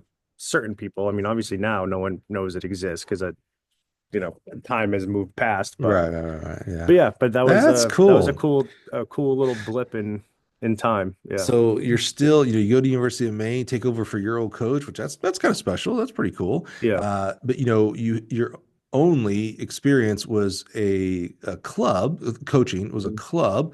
When you get into college coaching, there's a lot of recruiting, and I know you recruited for the club and things like that, but it's different on a college side. And there's Yeah. equipment to purchase, there's budgets, there's travel, there's schedules. You're working with a coaching staff, so what your head coach wants may not be what you want, and you've got to support that coach, things like that. How did you transition into college coaching? How did you enjoy that? Well, that's a good question too. When I first took over at Maine, I did another podcast. I can't remember who it was with. I think it was either MF Athletic or Hmm. I don't know. I did one, and it was pretty much as that transition was happening. Hmm. And thinking about it now, I remember exactly what some of my answers were. And I was like, this is hard. Because it was hard because when you run your own club, you're like, I need to buy this. I want to do that. You swipe your card. You want to travel here, you go. There's Right. no like hierarchy of like 6 or 7 people that you need approval from to like buy a shot put. So there was a lot of things like that were frustrating previously that aren't frustrating now, at least Yeah. here at Army, because everything is pretty streamlined here. But so there's been a lot of like, I guess, solutions there. But that original transition was really difficult. But obviously it all worked out exactly how it was supposed to. And I yeah, um I used to teach level one for USATF. I taught something like 30 classes, and the number yeah. one question that a high school coach would ask me is because I started my career coaching high school and then moved to college was hey, how do I coach college? And then almost always tell them like you don't. You're probably making more coaching high school, and you don't have to worry about Maybe. recruiting. Yeah, Yeah. just stay there. But where I'm getting at is there's a lot of people that either think they want to or they do want to coach college. So Mhm. what I'm curious from you is what was what was the hardest thing that you had to figure out? It doesn't mean like hard, like, oh, I struggled with it for a year, but it was like, oh, I didn't realize, you made a point about like, kind of the bureaucracy of athletic departments. You said, I make a Hmm. decision. I got to get six other people to approve that decision. Right. That's It going to could be, take 6 months. yeah, yeah. I'll be in time. Right. Yeah. Yeah. So patience might've been it. Right. But if you think back at it, cause now you've got a couple of years under your belt, and certainly there's still, challenges. But when you first got in, you don't know anything about athletic department bureaucracy and schedule, getting on a, I mean, you knew it as an athlete getting on a bus, but scheduling the bus, you didn't know any of that stuff. What was the hardest part of coaching college? Because I think that'd be valuable for people to hear and go, oh, I didn't realize I'd have to think about that. What was the Yeah. hardest part you think you had to overcome? I mean, I think the hardest part was everything outside of coaching. And what I Oh, realized when I mm. started coaching college is coaching in a lot of ways is actually the smallest part of your job. It's like 15% of your job is coaching. The other 85 is recruiting, administrative paperwork, planning visits, and Yep. all like all the busy work. Hmm. And then you're actually in some ways trying to find time to coach and do the thing that you want to do. So I Hmm. think that's where, I've had people ask me about that before too, like, oh, how do I coach college or whatever? Hmm. And it kind of turns into like, well, one, this is actually what it is versus what you think it is. And then two, if you're really passionate about coaching and all that kind of stuff, just start a club. It's very easy to start a club, get an LLC, get an Instagram handle, start, just making yourself available for people.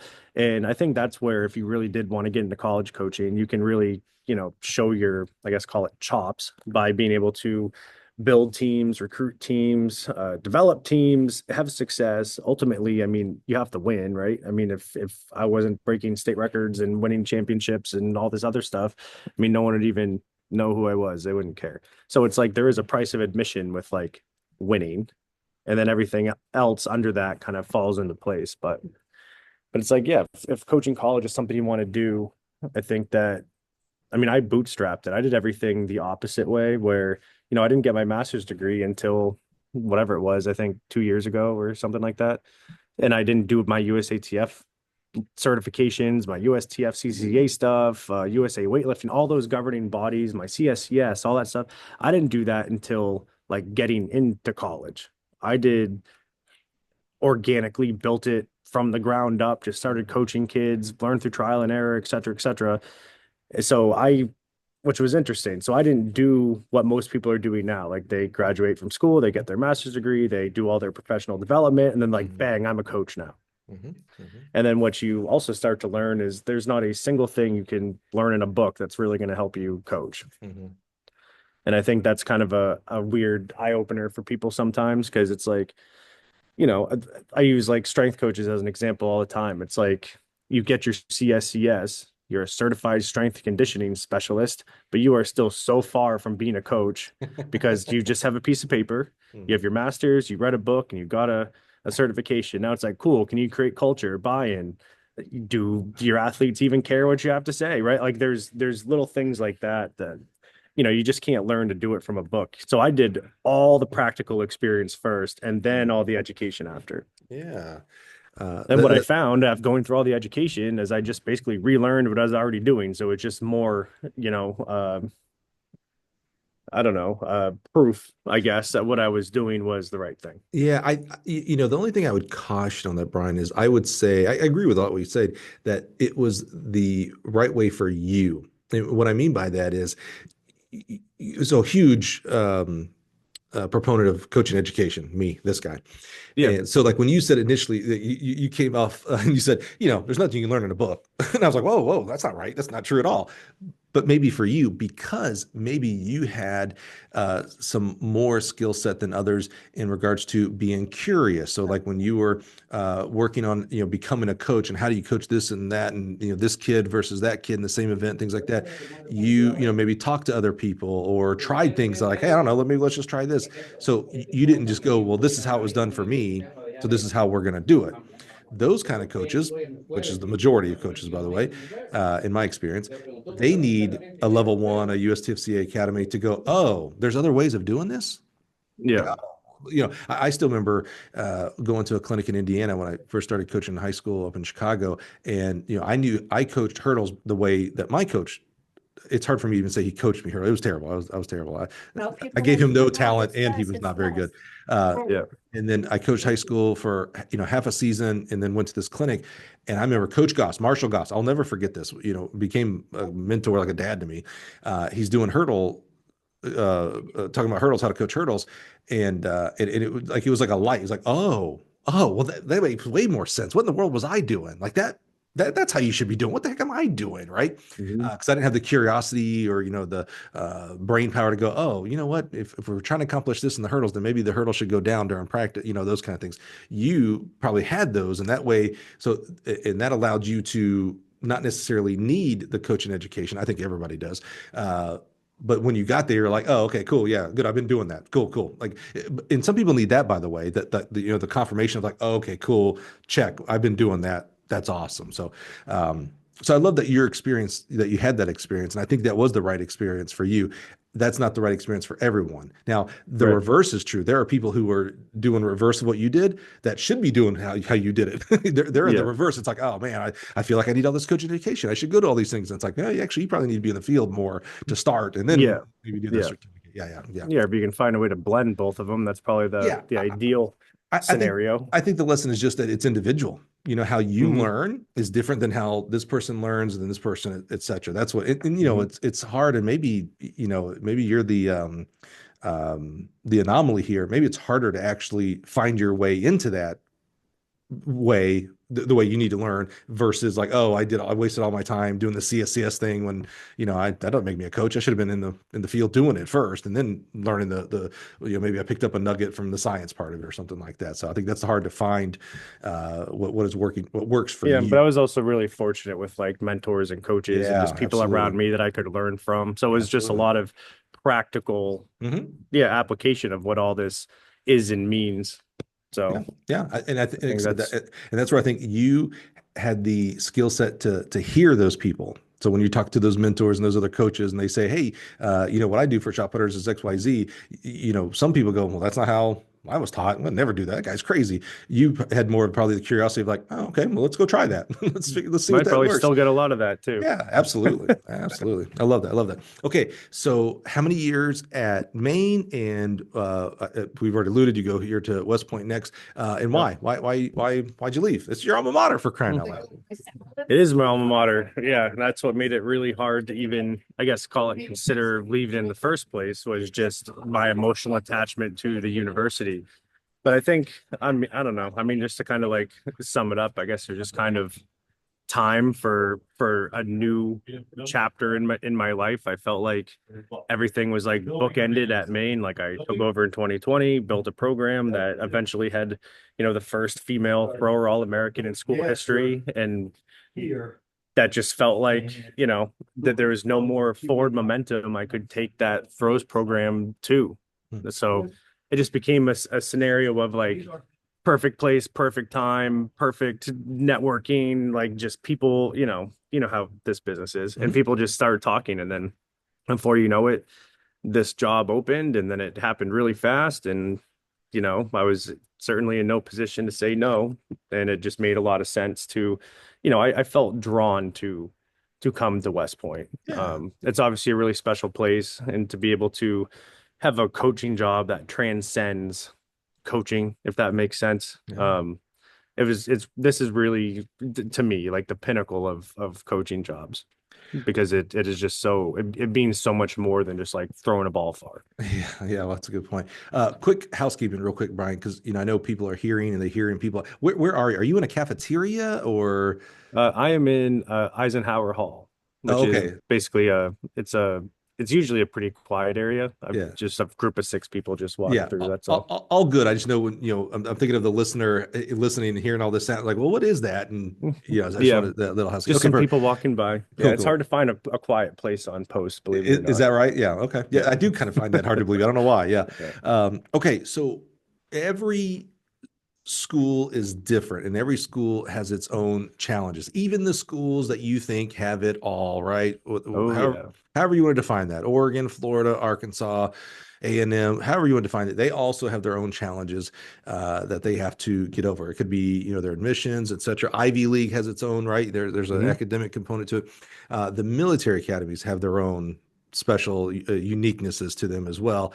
What Yeah. concerns, so you're coming from, I mean, first you're coming from your own club. There are no rules, meaning you write all the rules. Hmm. You go to Maine, so very probably assume a probably more traditional athletic department, right? You have admissions. You got to figure out what kids can get in and who wants to come to Maine and all those kind of things.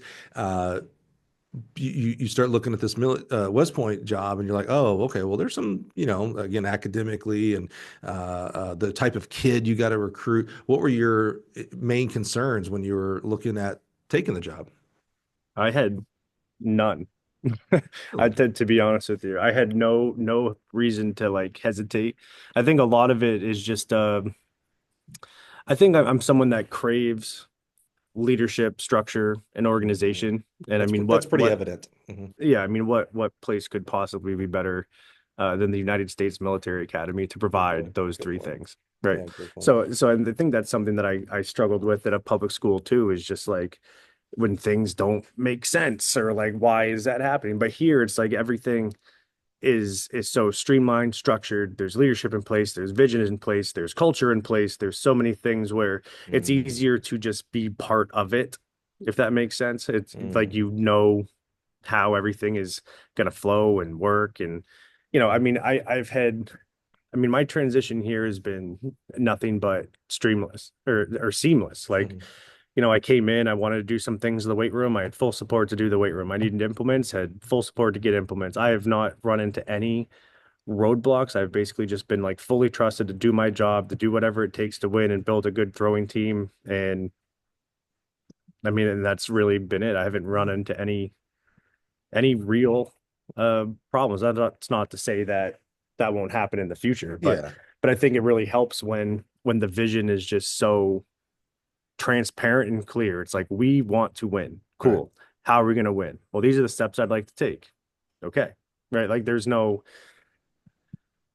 butting heads of people about like, well, Hmm. I think this way is better. All right. Well, I think this way is better. Right. I think like Coach Smith has done a really good job, and he's obviously been here for a decade at this point of running Army West Point track and field. And he's done a great job of really empowering his assistant coaches to effectively be the head coaches of their events. That's good. And I think that's why, I mean, if you look at the history of coaches that have come from here, I mean, I've replaced, two throws coaches that went on to Power Four schools. I don't Hmm. think that's Hmm. a mistake. I think Coach Smith is just someone that knows how to develop. He treats us as equals. He is transparent with us. He provides outstanding leadership, outstanding support, and it's just been just so seamless, like shockingly seamless. I Yeah. expected to have more, you know, like trying to figure it out kind of stuff, but I Right. I haven't. Anytime I have questions, he's been fully available. I mean, I honestly couldn't ask for more from a head coach and just from like a staff. I think that's another thing too, is at Maine, I was one of three. Here I'm one of seven. Right. Like we have a real team, and we have real team meetings and collaborate and work on stuff together. And like it's a totally different Hmm. beast altogether. Like if one of us is having a problem, we literally meet, we find solutions, Right. and that's it. It's been a really nice change of pace. This is your first season, correct? Hmm. Yeah. So how, this is me, some assumptions here. How have you, I don't know how else to ask this, Brian, overcome the recruiting side of it? Meaning, um, Hmm. you have to find a special person that wants to go to Army, right? Right. I mean, Yeah. not everybody Yeah. wants to go to a military academy, Hmm. and even if you do find that person's like, oh yeah, I grew up in military.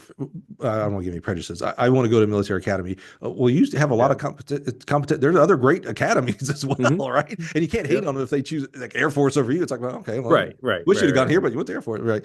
So Yeah. how are you finding the adjustment of like, okay, I have a band of kids performance wise that I can go after. And then out of them, I got to go find, I don't want to say needle in a haystack, but it might feel like that sometimes, the ones that actually would want to come to an academy. How have you been working Yeah. on that? That's a good question. I think that's part of why this role even appeared for me, because I was able to recruit at the University of Maine, where as an alum, as a Mainer, there aren't a lot of people where they're like, I really want to go to the University of Maine. I Sure. really want to be 2 hours away from a big city and live in the middle of nowhere. So, and I was able to still successfully recruit talent to the University of Maine. Uh, And while there are challenges recruiting here, I've never worked in an environment where there are people where it's like their life goal is to attend West Point. oh. Right. So it's like I find, and it's not hard. Like for people that want to go to West Point, they are very forward about wanting to go to West Point. Right. So, it's just one of those things where you find the right kid that is really invested in this, that's invested in it for the right reason. Like I can't tell you how many phone calls I've been on, and it's like, hey, like, why are you interested in the United States Military Academy? Oh, well, it's free. Okay, well, this is done, right? Like if that's your driving factor, then you're not going to find any fulfillment here. Right. And that's, I think, what's really interesting. So I think there's a lot of military families, a lot of really talented people that are drawn to, I think, like selfless service and contributing to something bigger than themselves. Obviously, um, it's just one of those things where recruiting has been, yes, challenging because the requirements are rigorous. Like there's obviously a academic component where effectively an Ivy League school our acceptance rate's around 8%. Right. So you do need to, take care of business in the classroom. There's a Mhm. physical component. Obviously, that's probably more of the challenging thing recruiting throwers. I can't just, dial up a 6'5", 330-pound kid that can throw the hell Oh, out of the shot because I he didn't think can't do a about that. pull-up, he can't run 2 miles, he can't, do certain things. Mm. Right. So that makes it challenging. Like when you go to a track meet and Army West Point shows up, they look very different than what a normal public school would look like Mhm. because part of their everyday life is physical fitness. Like they, have survival swim and military movement and boxing, combatives. Like they learn to fight, they learn to swim, they learn to do all these things. And you have to take that into consideration with your training, obviously, too. But then you need to take it into consideration with recruiting. Hey, are you willing to box someone at 7 in the morning? Like, like there are certain things here that are highly unique to West Point. So Yeah. finding the right kids can be hard. But the good thing is they usually, you know, find their way either here or, they're willing to accept the challenge of West Point because this is a place that is very untraditional. It's like if you wanted to go to college and just like or be on a big scholarship and go party on the weekends and, have fun all the time, this is not that kind of place. Hmm. This is first and foremost, it's a leadership academy. Like Hmm. you're going to learn structure, discipline, accountability. Like all that is just part of your everyday life here, and it's magnified through athletics. But Do you find yourself, and I know it's early, right? We're recording this in March, so you're, 7 months on the job ish or roughly, you don't yeah, have seasons there yet. So you're definitely going to continue to find your rhythm here. But at this early part of recruiting, do you find yourself weeding out people? So like you mentioned, the person that says, "Oh yeah, I like to go to West Point. I heard it's free. It's a full ride, no matter what, baby." yeah, So you're yeah, weeding out like, yeah, "Oh, this might not be the right place," or do you find yourself more like convincing people like, "Oh, you find that thrower, it's like, oh man, they meet the physical stature, their grades are there, yeah, but they're talking about going to Marshall and West Virginia," and you're like, "Oh man, let me don't dismiss the academy. Let me tell you about the reality, yeah. not what you see on TV." Which one do you find yourself more weeding out or more convincing? Usually, I guess oddly enough, just for who I've talked to, it's a lot more weeding out, making sure that you're considering West Point for the right reasons. Hmm. Hmm.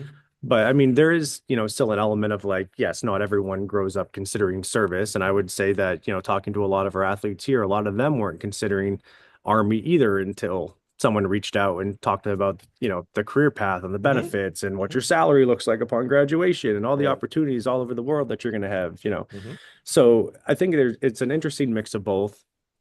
But I mean, as far as recruiting, like I have since I've been here in October, I have 15 commitments just for throwers coming in next year.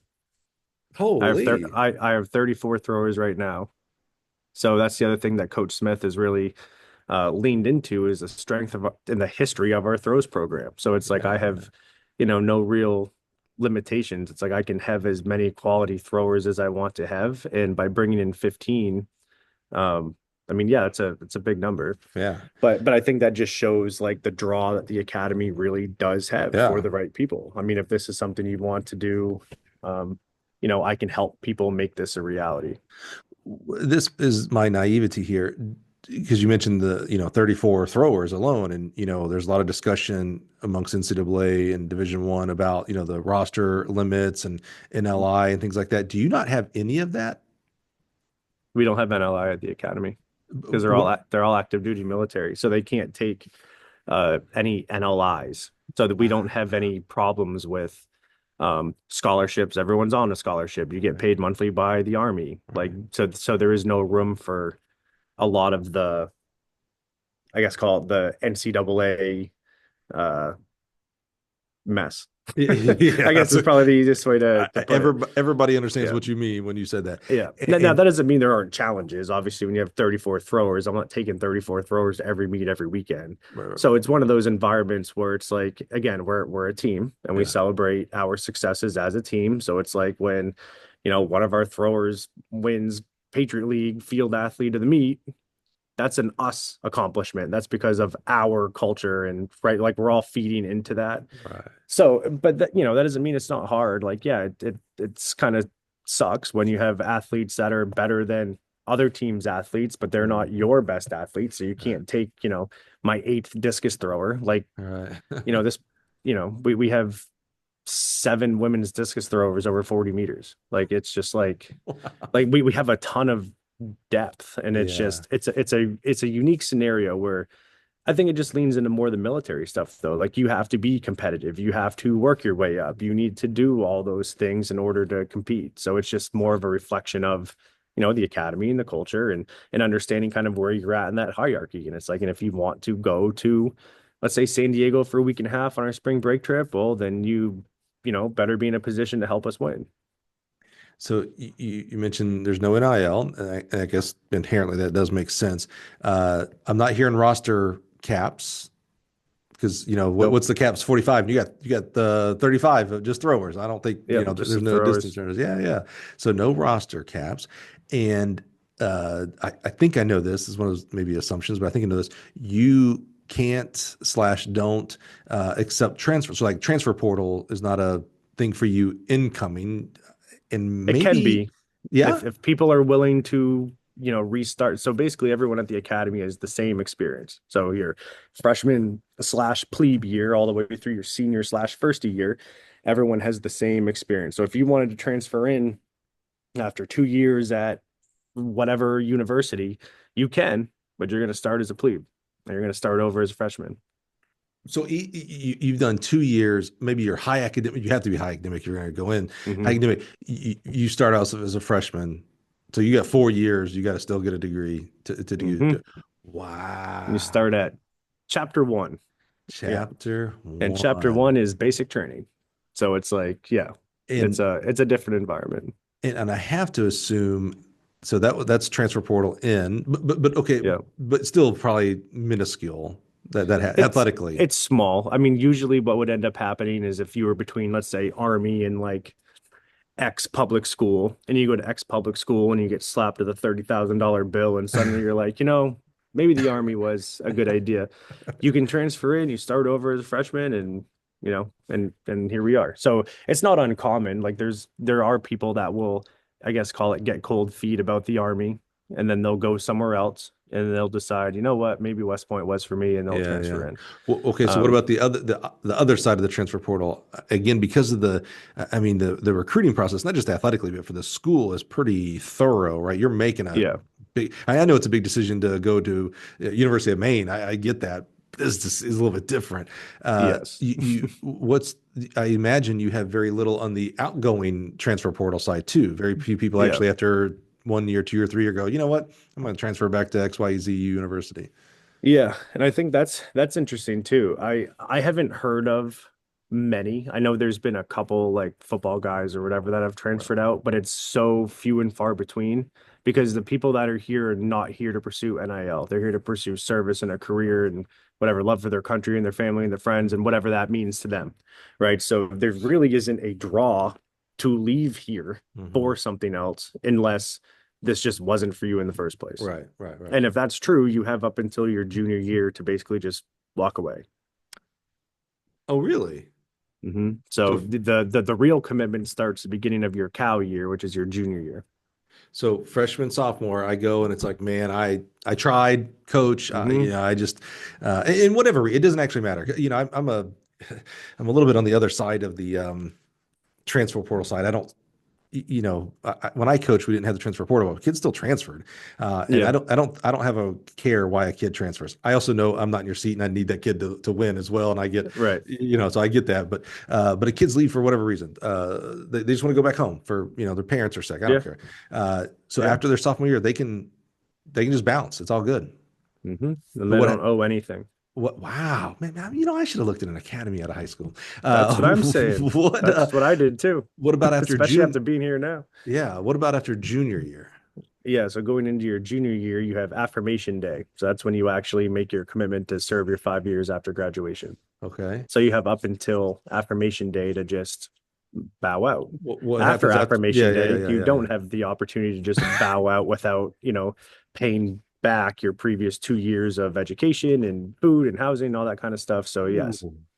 So you gotta like, I feel like after sophomore year, the summer of sophomore between sophomore and junior year, there's a lot of like, Hmm all right, man, like almost like a Yep. recommitment. Like, okay, I made the Yeah. commitment 2 years, I'm here. 100%. hmm Yeah, There is. And that's something that obviously we've talked about, like that is a big day and a lot of the, so I'd say this too. Like I said, yeah. most people that come here dream of coming here. They have no hesitation on service. Like this is what they want to do. So A day is just like, yep, can't wait. And then there's some other people where obviously it ends up being like oh man, is this really what I want to do? Because obviously the academy is pretty much built on meritocracy. So it's like, let's say, for example, you want to branch military intelligence, but you have a 2.8 GPA. Huh. You think you're going military Yeah, intelligence? yeah, yeah. Hope not. Right? So suddenly you're like, all right, well, maybe what I thought was my option won't be my option anymore. And then maybe that's, I think, where some people will start to like, think about it. But it's like if you come in here, you do everything right, this is the branch you want, and you pour yourself into your passion and purpose, and you're gonna get whatever it is you want to get. Mhm. But I Man, think that A day is it's a pretty hard deadline. Yeah. you said a day. Oh, affirmation day. Affirmation day. Yeah, I got Yeah. it, got it. So you're teaching me here a little bit. You said plebe year. I think I've heard that before. Yeah. You called Freshman. you called the seniors. You called them first years, firsties, Firsties. firsties. Firsties. I heard you called the junior. I maybe have heard of firsties, maybe. Junior. I heard you call it the cow year, Cow year. Yeah. like moo cow cow. Yeah. Okay, so there Couldn't has to tell be you some. why. I still don't Yeah, have the I whole was gonna backstory on how see. everything is I laid out this actually way, would. but I was gonna come back and ask you. So now I won't yeah, even ask you. But I'm but still learning we're a lot missing of that. sophomore year. What's sophomore year? And sophomore year is yuck year. So So you please, have I so you have have not heard plebes, these. yucks, cows, and firsties. Okay, so you learned like, did you? You're learning so much, and there's like so much culture in military, right? Like this Yeah. the culture. Do they ever like a kid tells you, yeah, sophomore year, coach, it's the yuck year. Do you ever go like, all right, quit pulling my leg, bro? I know I'm not military, but come on. I mean, at first, yes, but and thankfully though, with the athletes that are here and just the people that are at West Point in general, obviously everyone is pretty understanding. Like, not everyone is, active duty service, Right. etc. So a lot of the athletes, and that's I think what I'm most thankful for since being here is they've really welcomed me with open arms. They're Yeah. excited that I'm here. We have great relationships and we've built all this trust and culture. We've been, successful, thankfully, already through indoor and this early part of outdoor. But really what they've been complete open books for me. Like if I have questions about like, I don't understand your company. I don't understand what a battalion is, Right. whatever. Like they've laid it all out for me. They explain it to me. And obviously they don't treat me like I'm stupid, which is nice. Because obviously they know this is a pretty unique environment, right? Sure. Like, Sure. Sure. Sure. Yeah. so they've all been super helpful in helping me understand kind of Uh, what all this is.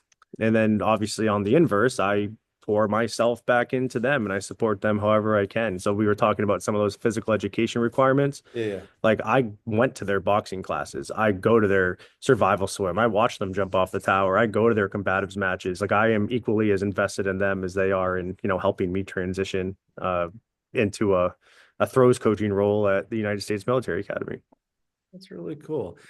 Uh, just to wrap us up here today, you mentioned culture, and I knew Army Navy would come up, right? I mean, it's just synonymous Yeah. with athletics and stuff. And I think you have an Army Navy for every sport. Like I think We do. I think there's there's a cross country meet and there's indoor Hmm. and of course there's the outdoor. Hmm. So when you talk about culture, what was that like? You had your first indoor, cross country is a little different for a throws coach. I'm assuming that it was cool and all that, Yeah. but but I was indoor, more support staff for that. yeah, Yeah. exactly, exactly. Indoor though, you were in the muck. You were in, you had your Yeah. kids going I've never been to that meet. Tell me what was that like? You probably have heard the meet before you got there. But now you Yeah. experience it. What was that like to Yeah. actually be in an Army Navy competition? Well, and I think that's one of the more obviously unique things. Like everyone has rivalries. Obviously, like the only thing that I can compare this to would be like USC and UCLA and like their dual meet. I Hmm. mean, when I was at Maine, the Maine UNH dual meet, it's like, sure, it's a rivalry, but it doesn't feel anything like this. Like, Hmm. so our dual meet with Navy, the Star meet, you basically have 3 entries per event, and that's it. Hmm. Right. So it's the most intimate, high octane, high pressure kind of meet I've ever experienced. It's similar to that feeling you get when you go to regionals and you're like, man, we got to get top 12 and we only Do or got three die. Yep. throws. Hmm. It's very similar to that where it's I don't know how else to explain it outside of intimate. Like when we had Navy here, like so we had shot and weight indoors, it's 3-on-3. 5 make the final. Wow. Right. So you get 3 throws, one drops out, and then it's scored 5-3-2-1. So the goal obviously is score 1 and 2, take 8, let them take 3, and try not to get the top 2 broken up.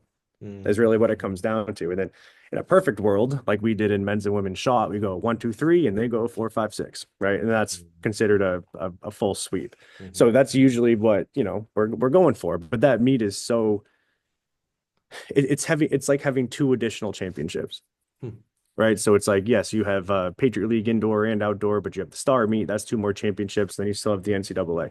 So there's a lot of like priority juggling, and you have to kind of decide like, hey, are we going to try to peak for the Star meet? Right. And Right. that's, something that we're, you know, at least for the throwers, like we didn't have to peak for that because we were, more talented. So we didn't have to worry about trying to have our best performance on February, whatever the hell it was. Like we could Right. still focus on Patriot Leagues, and then obviously for outdoor, focusing on regionals and trying to get a handful of our throwers to the show, get them Right. out to Eugene. Right. So that's kind of where it was like really interesting because that I don't know how else to describe it. If you're big into track, which obviously you are welcome to come to any of these star meets because you do need to see this in Yeah. person. Yeah. I'll just kind of give an example too. So the 4x4 is of course usually the last event for all these. I've never seen teams like box each other out in like lane one. Like it was like it's physical, right? But it's different. Like I don't know how to explain it. Like it's Yeah. acceptable. You know what I mean? It's not Mhm. like anyone sitting there like, oh, why is that happening? It's like, no, we know why it's happening. Right? Right. Like Right. Right. there's no surprises here. But it is a really interesting thing where that's something we have to consider that other people don't. Like we have to be at least 3 deep in every event. Right. Right. At least. And more often than not, we need to probably be at least 5 deep in every event because, of course, the nature of the military academy, like you've got to go out and run a bunch of miles and you roll an ankle, or you have IOCT and you know, tweak your shoulder, right? And Yeah. like Yeah. suddenly you're out. Like you got to have depth in all these places. So strategically, we're just in a different spot than quite Yeah. literally any other track team is in the country, right? Because we just have 2 additional championships that have very specific requirements that Right. other places don't have. Did But that meet is crazy. You did definitely you need to see it. did you win the indoor? We didn't. You No. didn't. Okay. I almost said I'm glad. I'm glad because I get to ask the second Yeah. question because you want to be like, all right, well, cool. I kind of get the Yeah. feeling what winning feels like. So especially I'm going to call you an outsider. Maybe in your second year, you're Yeah. in. Yeah. You're Yeah. still in No, I first get you. year. This is your Yeah. first star meet, right? Like, and you've been involved in situations where you didn't win the champ. You guys got second, and those kind of Yeah. things fell just short. How did even in this early in this career at West Point, how did that feel to lose this? Because in Yeah. the track world, we're like, yeah, it's a dual meet, bro. Whatever. Yeah. How'd Yeah. conference This go? That's is what we care not about. Yeah. that. But Yeah. this is Yeah. different. There is culture to this. How did it like so 4x4 goes off, final score comes out, Navy beats Yep. Army. How did did you actually did it kind of Oh, hit you in the yeah. gut? Really? Hmm.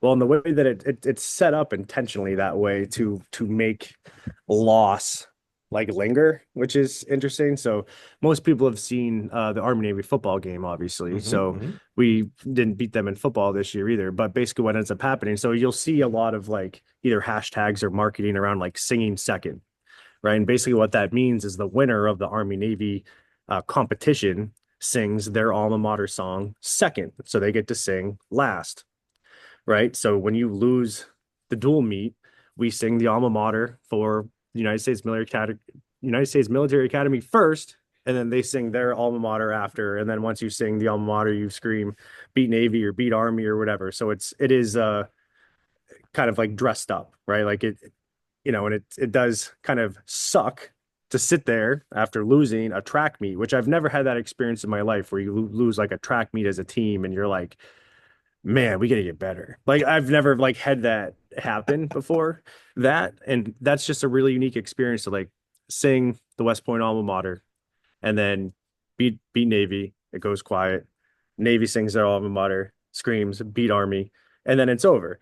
And then you're like, and you're facing each other when you sing, right? So it's very intimate. So that's the only time like a dual meet loss has ever like stung. And you're Yeah. like, damn, like that's what that feels like. Like that is not a good feeling.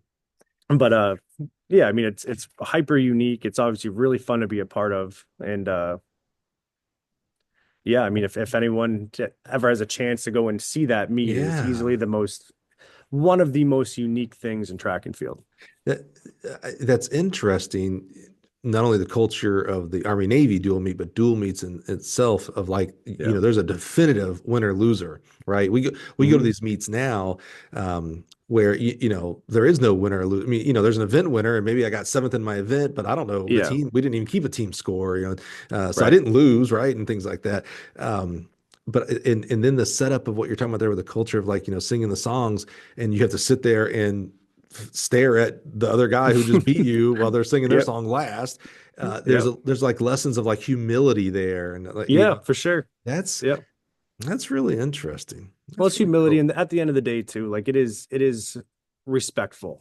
Right. Like it Hmm. is because ultimately everyone graduates from here. We're all under the same flag, right? Like we're all Right. inevitably on the same team. But for the academy, like cultures, like between themselves, it's a really fascinating thing to be a So part of. cool. Because really, all it does is it pushes every academy to continue to lift each other up in the Right. end, right? Like the Yeah. better Yeah. that they are, the better we need to be, the better we are, the better they need to be. And it just really allows it Yeah. to grow That's organically. fascinating. Because both of our track teams, like Navy's track team is strong, our track team is strong. We have phenomenal athletes, they have phenomenal athletes. And it's really cool to like see that. And I also think that's a good point too, where a lot of people, when they look at West Point, it's you do have the opportunity to serve, go to West Point, and still be a high level Division I athlete that can still go to nationals and still do whatever it is you want to do. Yeah. I mean, if you get to a point where you're, a world class athlete, like the Army has the world class athlete program, where Yep. it's That'd be like count. you can do your time in service as an athlete. Like Yep. that, there are just things that people don't know, but it is Hmm. really cool when you can prove like you can be successful academically here, militarily here, athletically here. You can do every tool that you in support avenue that you would need to be Right. successful, you have here, like in all over the place. Yeah. That's really cool, man. It is a special place. It is different. And Yeah. hearing, learning more about it, like, I don't know, it feels a little bit like, man, Brian, like you kind of found the hidden goal. Yeah. It's like, kind of a little bit like, hey, Brian, shh, be quiet. Don't tell everybody, Yeah. you don't want 100 applicants for the next job, Well, uh, that's part of why it was like, yeah, such a draw to be here because I knew a lot right. of that because I knew the previous coaches here too. So I Hmm. had Hmm. a pretty good understanding kind of going in. But I mean, it's definitely been a pretty amazing place to work. I Yeah. love that. Very cool. Well, Brian, my man, our time is up. I know the military enough. We time is a very important thing, right? You don't Yeah. become late. You're always early and stuff. But man, I'm just so grateful for you. This was fascinating. Your coaching journey is actually very small, right? I mean, you're Yeah. a pup when it comes to years in of coaching, but your life experience is long. I Yeah. don't I knew you hadn't coached long. Remember, I told you I don't look at your bio, so I actually don't know how long you coached and things like that. But I knew enough. I was like, oh, he's a young coach. He's not 40 and 50. He hasn't got 20 years in the biz, right? Yeah. So I didn't come in here, and this is why I don't look at bios and stuff. I didn't come here thinking, oh, we're going to have this a really amazing conversation about selfless versus selfish. Mm, Taking a month off to breathe and my words, pay back my family and things like that. yeah. I Yeah. just, that those were, I just really appreciate having that conversation with you because, for one, I think it's important for you sometimes to verbalize those things that you're doing, good and bad, but obviously all good in those things for you because we take them for granted sometimes. But I also think there's a lot of value for other people to hear it. Yeah. When I say things like what you described there, I'll have a lot of coaches tell me, it's like, oh, Mike, you've been out of the business too long. You can't do that. You can't do that and be successful. And you get to No. define what Yeah. success means. And here it's like, oh, you know what? You're wrong. Like you can. You're Yeah. gonna And have to I make kind of want to say that sacrifices. earlier too, when you were Yeah. talking about that. Like, I think a lot of like giving yourself that space really comes down to just becoming more efficient at what you do and understanding, like, do you really need to, whatever, program 12 months at a time? Like, you know what I mean? It's like there's a more efficient way to do your job so you can still win. I feel like I've proven that. I've been able to win, build team cultures, do all this stuff while still Yep. allowing myself time to breathe so I can stay in this profession until I retire. Because I Yep. definitely know plenty of coaches that, get to the end of the line and they're like, screw it, I'm out. And then they go and do whatever the hell. I have no Yep. idea. But there's nothing else I'm going to be doing for the rest of my life. I can tell you Yeah. that. This is what I'll Yeah. be doing. So there's a lot of, having to become more efficient at whatever your processes are, understanding your team culture and how Yeah. things are going to work, and kind of just trusting yourself. Because I think that's something we didn't get to talk about, but there is certainly a imposter syndrome is something that early on in my career that I definitely worked through quite a bit. And now I Yeah. feel like I'm at the point where I no longer feel like that Yeah. person. But early on, I definitely understood why people could feel that way. Because, like you said, I mean, my career was short. I had a club coaching job and I Yeah. built it myself, and we were really successful. Walked into Maine, was really successful. Yeah. And then you blink, and now I work at Army West Point, Yeah. That's right. Yeah. You right? blink. That's exactly right. Yeah, and it's like, this was something that was never on my lifelong radar. I assumed I was going to work at UMaine until I retired because that was my alma Right. mater and that's what I wanted to do. And then life just has a way of pushing you into different places that you're supposed to be. And ever since I've been here, I've felt nothing but like this is what was meant to happen. Well, it's refreshing to have a conversation with a coach as young as you are with your perspective because it's usually the other side where a coach is telling me, he's like, oh, Mike, this is all I want to do. I'm going to work 24/7. I'm in the office till midnight every night and I'm back in at Mhm. 4 a.m. And like, It still happens. It I know does. 100%. It's just not the goal. This is no. Oh, I get you. Yeah, yeah, yeah. That's the normal conversation where I'm like, I have to tell this 25, 30-year-old coach, hey, I'm not sure that's sustainable and not Yeah. sustainable in a healthy way. Uh, and I'm not bashing your profession. I'm just telling you, you got to figure out how to do it differently. Yeah. Those are hard conversations to have. A guy who's like, or a gal who's like, I want to be the head coach of Florida one day. So to do that, I've got to do that. And it's like, no, you don't have to do that. And by the way, that may Yeah. not be what is really right for you either, by the way. Hmm. So it's refreshing to have that conversation. And I just, encouraged for you and your wife and for others that hear that, maybe there's a, look in the mirror and why am I really doing this? And I Hmm. love the kids. I love the athletes. I get that, but you have to look at your spouse, your family. What does 20 years from here look like? What does your health look like? You do have to be a little selfish. You have to take care of yourself Yeah, to and what you serve can do for others. your athletes in 8, 9, 10 hours a day is enough. Yeah, that's I right. mean, it just is, and they need to obviously understand that too. And thankfully, that's one thing here they definitely understand. Yeah, that's a You great know, little different clientele, if you will. Yeah, yeah, yeah. yeah, Yeah, yeah, that's a good point. You brought up another one of my favorite topics, imposter syndrome. I love talking about that. Learned helplessness is a little bit what we just touched on there. yeah. These are really amazing things. Brian, bro, Thank you so much, man. One of the most Yeah, valuable things you can ever give me is your time. And, you and I, for both reasons, have put this off for a few weeks. You got yeah, sick on me and decided to go out of the yeah, country on you and all that yeah, kind of stuff. But so I'm just really thankful for your stick-to-itiveness to stay with me and get this thing for sure. scheduled. I think we could talk 2 more hours. I think to your point, there's a lot I'm more sure we we didn't get could. in touch with you. And so I'm going to encourage and even challenge you for that Gill 1918 project. Consider that. Consider some of the Yeah, I'd topics. be Uh, happy to, that, especially if there are any topics that you feel like would be best. Like I'd be interested in talking about yeah, whatever culture or boundaries or yeah. whatever you wanna call it. Yeah. Yeah, what we're talking about, for you guys that haven't seen it on Facebook and Twitter and all that kind of stuff, is when we do so before Brian and I hit record for every guest, I always tell them we don't talk X's and O's. We don't talk about how to throw the shot put or hammer better. What drills do you do and things like that. There's a couple reasons. One is I haven't coached in 20 years, so it'd be a little. I've forgotten. Brian, you know how people say I've forgotten more about how to coach than you know. Well, that's true Yep. for me because I've forgotten everything. I just don't know how to coach anymore. It's been 20 years, right? Yeah. And then it'd be inauthentic for me to talk to you about how to coach throwers, right? Because I didn't coach throwers at all. I just know what I know from listening to great throws coach and stuff like that. So that's Yeah. why we haven't done it. But there is a value in that. So we started the Gill 1918 project. So we're going to run these 10 to 30-minute podcasts on every day except for Monday. Monday's going to continue to be where we uplift and honor a coach on their journey, like we did here today.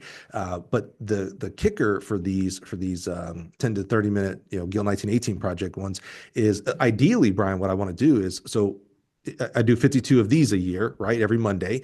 365 minus 52 is 313. So ideally, I'd love to do 313 of these a year. So literally Wow. Tuesday, Wednesday, Yeah. Thursday, Friday, Saturday, Sunday, there's a new thing out there. And where I'm getting at, Brian, you said, what topics. I'm kind of leaving that open. And Hmm. the reason being is, like a guy like you, especially after, learning about you here today, before we hit record, I could have easily said, just because you're a throws coach, I'm like, oh, Brian, you could probably speak 15 minutes on how to transition a shot putter from a glide to a rotational. You probably had to do that once Yeah. or twice, right? So hearing your thoughts on that's pretty important. That'd be really interesting. How to transition a boy 1.6K thrower to a 2K. There's a little bit of nuance there, and some of this Mhm. little skills of how to help with them and patience and all these kind of things. Hey, you might a cool training topic might be, hey, you're a high school throws coach and you don't have the hammer in high school, but you want your kids to like learn something like to help them in the college level. Hey, here are some cool easy drills to do. That you have to put a hammer in their hand. Just here's how to teach the turn. Those kind of things.